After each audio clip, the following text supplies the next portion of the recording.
Hey guys, Fushira here. Welcome to Yu-Gi-Oh! Club. Now today, I've got another deck profile for you guys. As requested in the comments, we're covering Edison format's Flamvell Cat. Without further ado, let's get right to it. We're going to start with 3 Firedog and 3 Magician. The typical Flamvell engine right here. Next, we have what works for the Cat engine, where we have 2 Nimbles that can work for, that can actually summon Ryko or Airbellum. But more importantly, we have the Monk, the Cat, the 3 Ryko, and the 3 Airbellum. Pretty bare bones Cat engine for Edison format, where both these cards were limited. And then to finish off the monster lineup, we have Sangan, Gale, and Gorz. Gale being able to out very problematic cards like Stardust Dragon, Sangan being able to resource for every monster in this deck minus Airbellum, Firedog, and Gorz. It's a pretty handy card. And then Gorz, of course, solves problems on its own. Is definitely good for momentum and tempo shift. Next, we're moving on to spells. We have 3 Rekindling here. And then we have Brain Control, Mind Control, and Knock. Then we have 1 Avarice, Cold Wave, Heavy, MST, My Body, and then Triple Book of Moon. Given that we have Summoner Monk for discarding for cost, we have a lot of spells to our disposal for us to help make sure that we get off that combo when we need to. Even the less consistent cards that might not be as useful, such as Nobleman or Pot of Avarice, can become just as good combo fodder for Monk when we need it. And then we have My Body here, which protects our 2 biggest normal summons, Firedog and the Airbellum, from getting hit by cards like Bottomless and Torrential. Helps make sure that they don't lose to Mirror Force either. Now, given that we have so many monsters and spells, I think we have like 18 monsters and 14 spells. Or 19 monsters and 14 spells if you count Gorz. We have to leave the trap lineup pretty bare bones to make sure they actually solve problems over here. So you have 1 Mirror Force, 2 Deep Prison, and then 2 Bottomless, Torrential, and the Judgment. All these cards answer problems pretty well, pretty effectively, and they all do what they need to do. And next we have our extra deck, starting with the level 8 synchros here. We have 2 Stardust. Solves problems, deals with a lot of things. It's one of the best cards of the format. We have Red Dragon, which is an interesting add to a lot of annoying cards. We have Thought Ruler, which if you read Book or Deep Prison, when you go for your Flamvell Rekindling play, you usually go into Thought Ruler over Stardust. Sometimes they'll leave those cards waiting for you to go for the bigger play. They punish the single option, and then you can go into Thought Ruler and just messes them up. And then you have Colossal Fighter, which can single-handedly win certain matchups, such as Blackwings or Lightsworns, because they need their non-searchable outs like Icarus Attack or Celestia or JD to deal with it. And then you have Red Dragon Archfiend, which is really good in a lot of weird game states. Most importantly, though, it's just 3,000 attack, which can come up every so often. Next, we have our level 7 synchros, only 3. Our extra deck is pretty tight here, because it has to work for the Cat engine and for Flamvell, so you gotta make it work where it lasts where it is. We have 1 Black Rose Dragon, because it's limited. We have 1 Arcanite, because with only the 1 Monk, you actually don't tend to be going into this card all too often, so you don't ever really need a second one, and it's hard to warrant space for it. And then we have Urbellum here. When you can't go into Arcanite, but you want to make a 7, but you don't want to use your Black Rose, Urbellum is just the largest one to go for in the format, so it's what you have to do. Then we have the 2 level 6s. Both of these are very good at what they do. Goyo has no business having attack that high, and Brio just solves problems and goes for game. Then we have the 2 level 5s, Catastor and Android. Catastor can win very many situations, and Android is what you have to go into when you're up against machines, because then you can't just let them drop Cyber Dragon on you and eat up your Catastor. It also, getting life points back is handy sometimes. And then you have Mist Wurm for when you want to go Monk into Cat into Ryko Airbellum, so you go for a Mist Wurm play. And then we have Chimeratech, so that way machines aren't, unchecked, and they can just have their free Cyber Dragons and their gadgets just laying out, so you can punish them for that. Alright, next, we have a section for cards that could be potentially played in the list.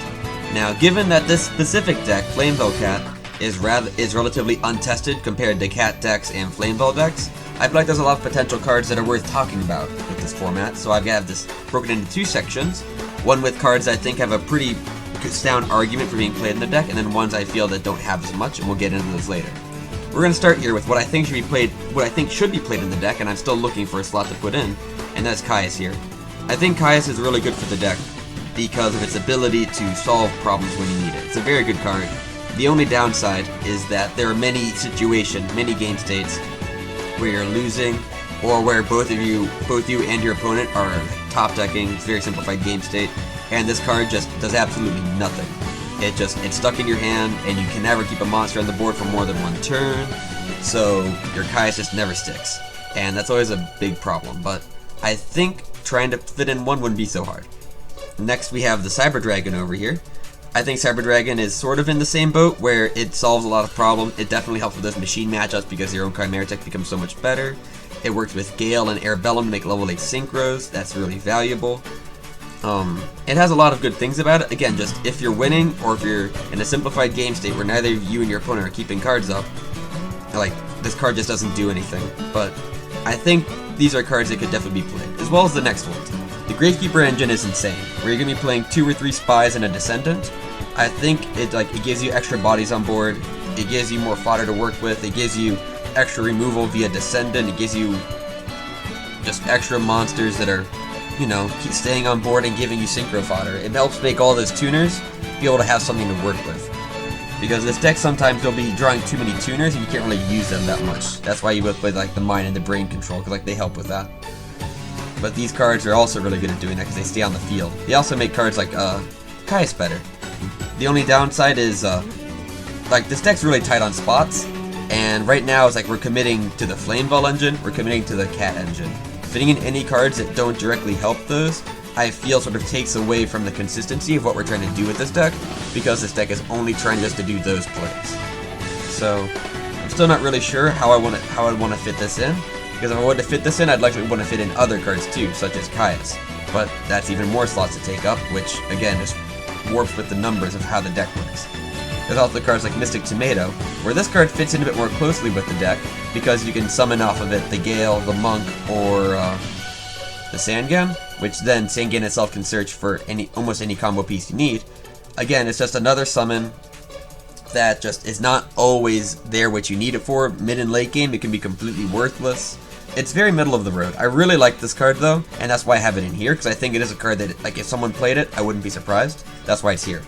Next we have Card Trooper, which is interesting because it's good like Tomato, but in a completely different direction, where it's almost like you want this card to die, because it just gets you value. It gets you cards in your grave, it makes Rekindling better, it makes your Avarice more alive, but sadly it also hurts your Cat engine. This card, you're at least drawing a card off of it, but that's really it. Ryko's usually solving something that you otherwise don't have an out to, such as popping a Royal Oppression or dealing with an Armor Master. Anyways, I think this card's very middle of the road. I think it's an interesting card though, and having an extra 19 beater could have its value too. So I think there's definitely something to be said there. And then you have Morphing Jar, which I think is a very, very good card for the deck, and the fact that it does help with those bricky hands where you have too many monsters or too few monsters. Because both of those hands are really bad for this deck, because usually having one or the other leaves you in a situation where you can't use either of those to your advantage. When you open up a bunch of spells, you usually have multiple Rekindlings or the Avarice or some books, and all you're doing is you're just hoping that your opponent can't just push through your back row. But if you have a card like Morphing Jar, it can allow you to put in and just set up your cards and go for that. And the same for monsters too. When you have Morphing Jar, it'll pitch out all your extra monsters and draw you into a whole new hand, more likely to hit those Rekindlings, more likely to hit those that Avarice. The only downside is that I don't really have cards that are tuned for this deck. I don't play Starlight Road, so the back row can just get wiped out by Heavy. I don't have cards like, or Icarus Attack. I only play one Avarice, so this card doesn't really recycle your monsters as much as you'd want it to, so it kind of hurts the Cat engine to that point. So, I don't know, this card's interesting though, and I really like the idea of playing it in deck. I'm just not sure if it would be better for me, or if my opponent would be able to use it against me. That'd be a big fear of mine as well. Okay, we only have really one spell. Most every spell I play in this deck are the spells I'd want to play, but then I have Smashing Gun here because it also just solves a lot of problems. It gets the tempo off the board, it keeps up with your opponent. The only downside to it, and why I don't play it, is it doesn't solve the worst problem with this deck, which is Stardust Dragon. Stardust Dragon is a very hard card to deal with in this deck, because you pretty much just have to run it over or have a Deep Prison, which we're about to get to. So I'm very not sure about this card. And just like I said before, Deep Prison is a very good card for the deck. The only reason I don't have this in there is because of the deck slots. I've considered maybe taking out the Torrential Tribute and playing a 3rd Deep Prison instead. We'll see in the future, alright? Dust Tornado is really good at just, you know, 1-for-1ing with the opponent, getting rid of known cards, dealing with cards like Royal Oppression again, because that card does stop our best aggressive plays. You know, being the Monk play and the Firedog play over here. So this card's definitely worth noting. Call of the Haunted and an Oppression of Our Own are interesting, because if it weren't for the fact that our deck was so good, or so bad against Oppression, I feel like this card would be a lot better, because how it is, like, this deck is just not tuned for Oppression. If we played more cards like Gravekeeper Spy and Tomato and Caius, or maybe the Card Trooper, I'd feel more inclined for Oppression to be worth playing. And then Call of the Haunted also kind of works with these cards as well, in that they get the resources back. This card's kind of slow, and also they don't work with Gorz, and I really like Gorz for this deck, but I don't know, maybe one day you cut Gorz in the future, and you focus even more on like playing maybe a Caius instead, and you can find Oppression instead of the Torrential. I don't know. And then for the extra deck, maybe if you don't want to play the Urbellum, I'm super split on it. It's just that you only have 1 copy of Gale. Maybe if I played the Tomato, maybe I'd be more inclined to play the Armor Master, because then it's easier to get to the Gale, or if I played Call of the Haunted, stuff like that. In Colossal Fighter, I've considered playing over the 2nd Stardust slot, because where Stardust can protect itself and kind of like last a little bit longer, Colossal Fighter has no such protection, so you're usually stuck going with it when you just have to hope they don't have a response, and they don't have a response, then it gets in and starts winning you the matchup. But that's kind of like why Colossal Fighter is one of, is because you usually don't go into it unless you know it's going to stick.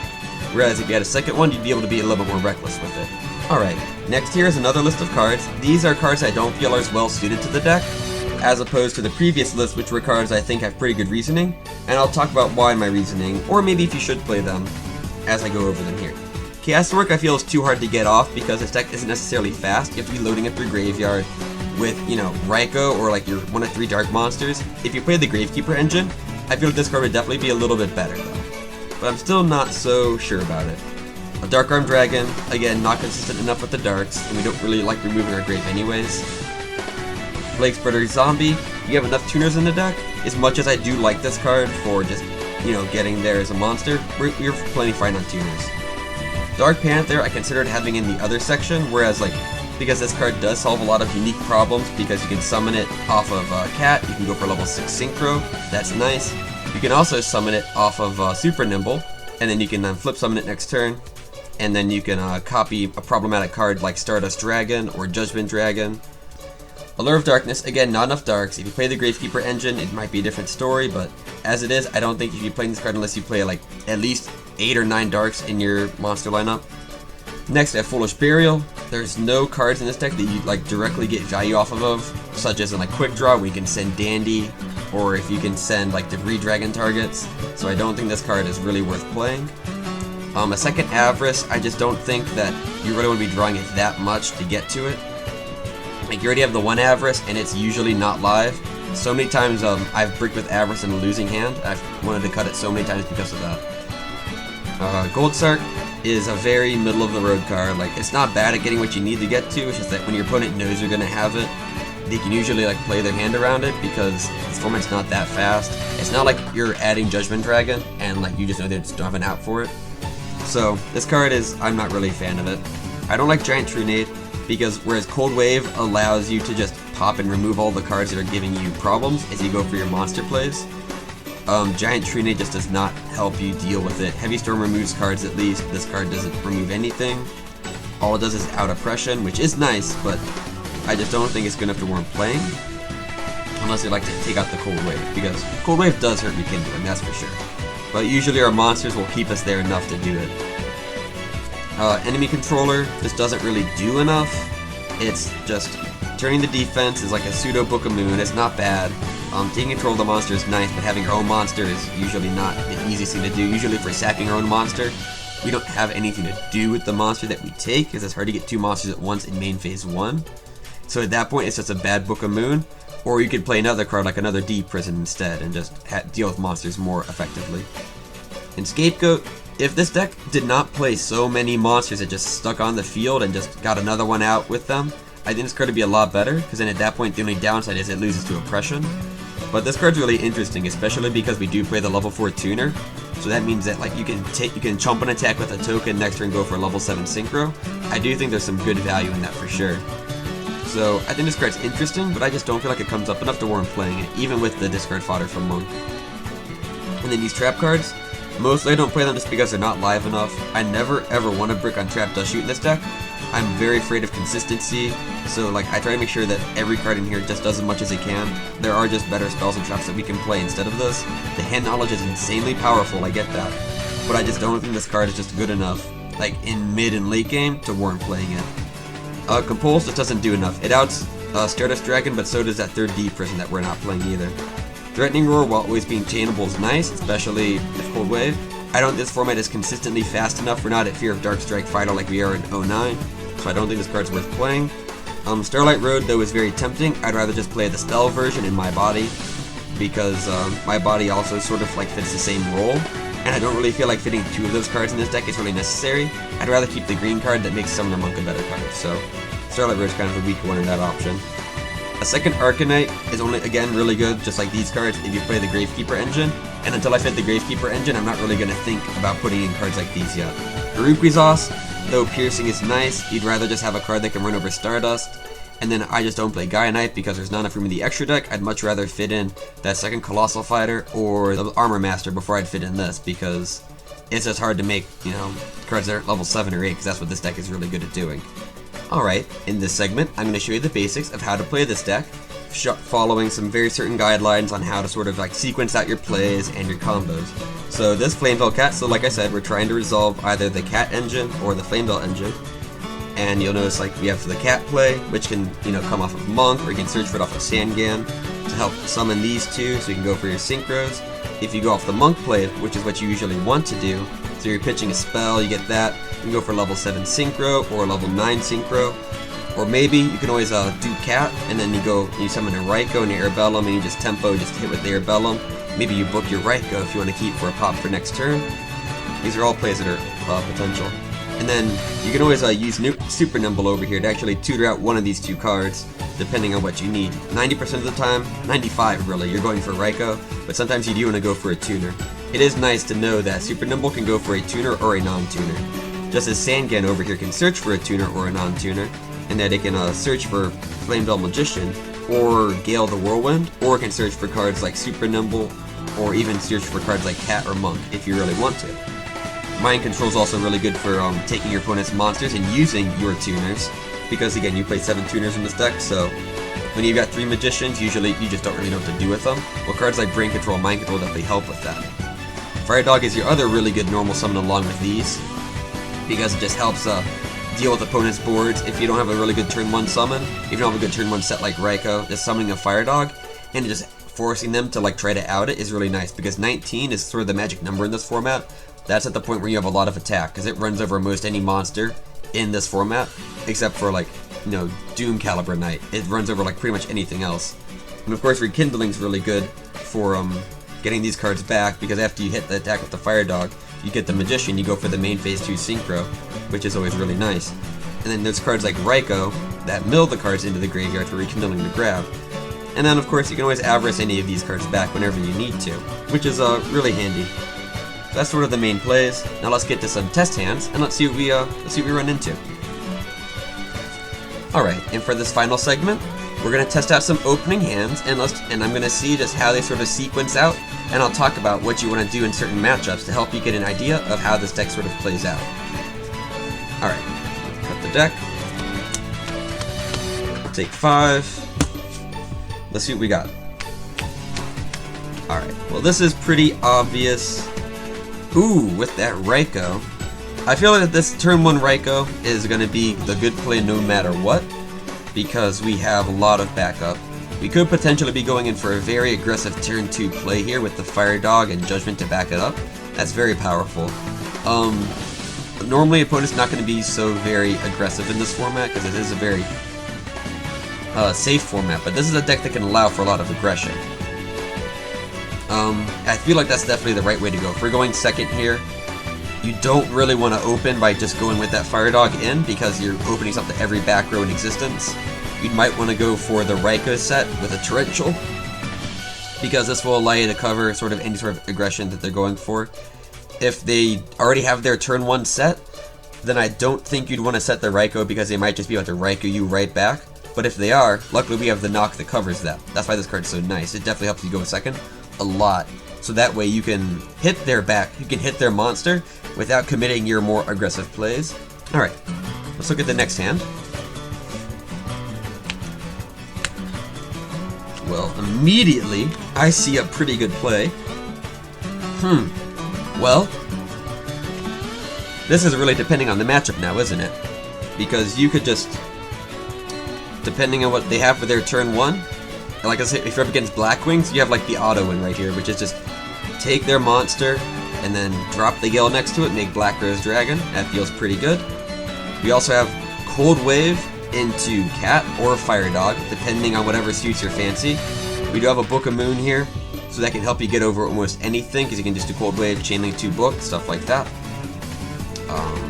You can also, if we're going first here, this is pretty much a turn 1 set Book, Summon Firedog sort of look.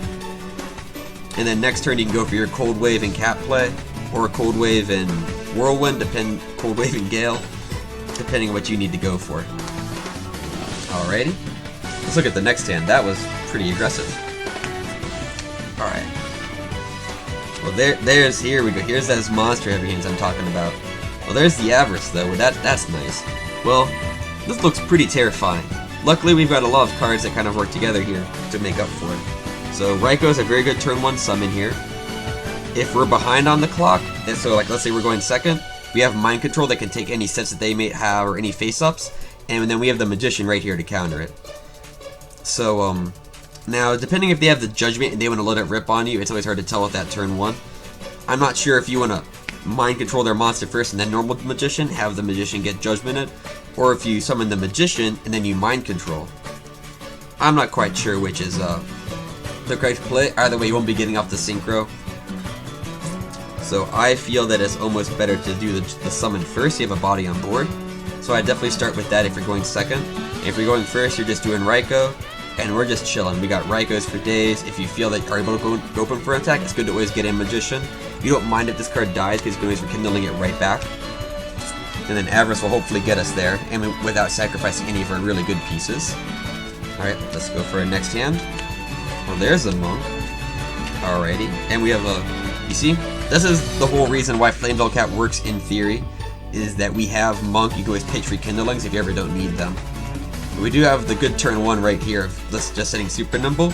You don't need to set the Book of Moon, because almost always this card will just get in, and it'll get what you need to get done. As well as, if you really want, you could go for the Ryko play if it lives. So you can go for Airbellum and make Black Rose next turn. I don't recommend it, but that's definitely an option. You can also just have a set Book of Moon and just keep Gorz in hand. And then you can always drop Gorz, save that for later. I always love Gorz. Gorz is very good in this format. And of course you have Deep Prison that can deal with any outs. You don't necessarily need to use this on turn 1, because we do have outs to whatever they're sort of setting up. But if they're sort of going for passive play, that usually just makes Deep Prison worse anyways. Alrighty, let's look at one more hand, shall we? Oh, we have the My Body. Can we be aggressive with it as well? It looks like we can. Not only do we have the ability to go aggressive with a Flamvell Firedog on turn 1, because My Body is going to protect us from about everything except for Deep Prison or Book of Moon. We can even go for, if we're going first, you have a turn 1 Sangan play. And if you want, you could set Deep Prison, you know, try to maybe bait Heavy Storm or MST. You maybe just don't even want to set this at all, just keep it in hand. And then let this die and then go for the Monk play. Sadly, there is no spell, but having a Monk online when we already have all this gas is very, very nice. Airbellum was also able to get in for his own damage. So, I don't know. That seems like a pretty good sequence of hands right there.